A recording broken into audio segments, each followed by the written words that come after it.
seen a lot. Like, your life has had high highs, but you've also had some really interesting moments. I mean, like a lot of entertainers would go to Vietnam to perform for the troops, but you didn't go do the regular perform for the troops, but you went into Vietnam. Yeah, that was pretty crazy. I was 17, and... Was it like 68 you went? Yeah, 68, and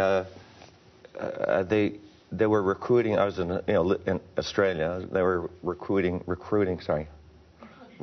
Australian bands because we're the closest Occidental country to Vietnam, and all the American soldiers, if you had a couple of girls in the band, that's really all they wanted to see. Yeah. So we put a couple of girls in the band, and we went out. We were a show band. I was just playing guitar, and I went over there, and we all thought it's going to be a USO tour. We'll be really protected, and it was some guy, American guy in Saigon, who just was recruiting all these Aussie bands, and we got shot at, we got rocketed. I almost blew the band up with a hand grenade. Truly, I was minutes from killing the whole band and myself with a hand grenade. Yikes. You saw some crazy stuff, though, right? Yeah, I've done a lot of stupid stuff.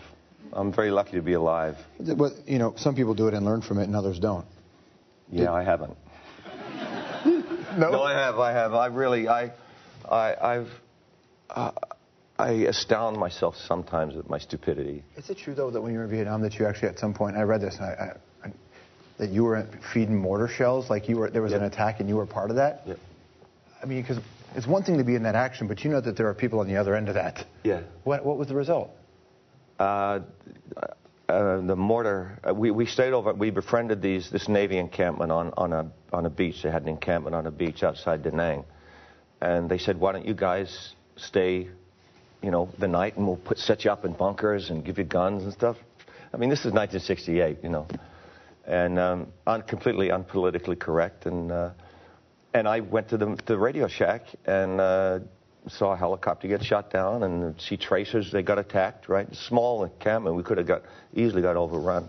They said there's some movement over here, and they checked, make sure there was no friendlies. So they said, here, you throw the mortars down. So I threw the mortars down the tube.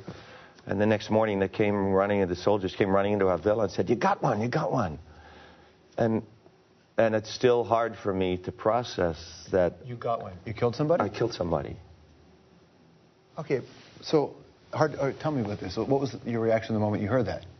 I went numb. I hadn't thought of the other end of the equation, It was an enemy. It was wartime. They were sneaking up on us, trying to get us.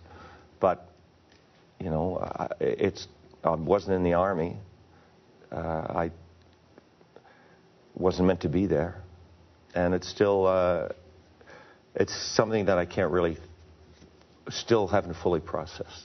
You were saying that you walked away for a bit to kind of battle it, to deal with some of the stuff you were dealing with, and Buddhism being one way. Did you have to put a mechanism in place to get healthy? I mean, honestly, I don't want to come across as like some sad, sack, depressed guy.